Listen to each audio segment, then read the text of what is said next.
Kapten dari sebuah tim sepak bola adalah seorang pemain yang dipilih sebagai pemimpin tim di lapangan hijau.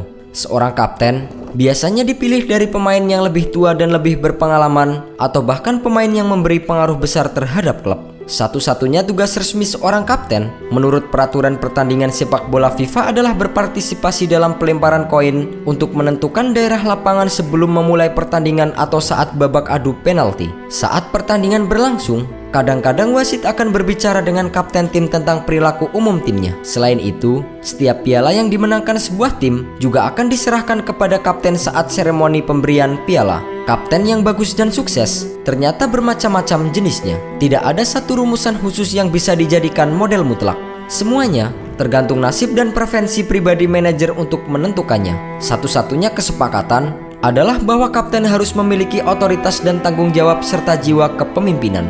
Di era dahulu, tepatnya di akhir tahun 1920 dan 1930-an, seorang kapten memiliki peran yang sama besarnya dengan seorang manajer atau pelatih. Salah satu contohnya adalah Kapten Arsenal Charles Bakken.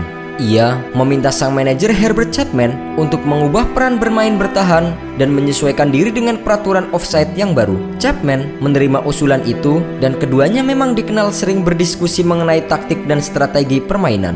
Bahkan di era modern, Alex Ferguson dikenal melakukan hal serupa dengan Kapten Manchester United Brian Robson. Robson yang saat masih aktif bermain dijuluki dengan Kapten Marvel, memiliki peran yang sangat besar dalam kesuksesan yang diraih oleh United. Ia memiliki suara dalam menentukan taktik ketika menjadi kapten di Manchester United. Di era sekarang, peran dan masukan kapten jelas tidak lagi dominan dalam gambaran keseluruhan permainan. Manajer sepak bola sekarang memiliki sekian banyak pasukan, mulai dari tim pelatih, psikolog, nutrisionis hingga dokter tim. Mereka memberi masukan kepada manajer dari kondisi kesehatan fisik hingga kejiwaan, kesiapan pemain untuk menjalankan model permainan tertentu, hingga hal yang sekecil-kecilnya. Meski demikian, bukan berarti di era modern posisi kapten kemudian menjadi tidak penting.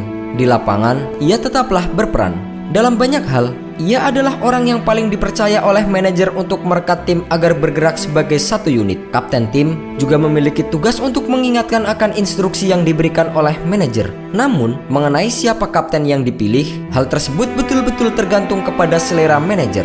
Manajer adalah orang yang paling paham dengan tim maupun karakteristik tim yang ia bentuk. Oleh karenanya, manajerlah yang paling tahu mengenai siapa pemain yang layak menjadi kapten untuk timnya.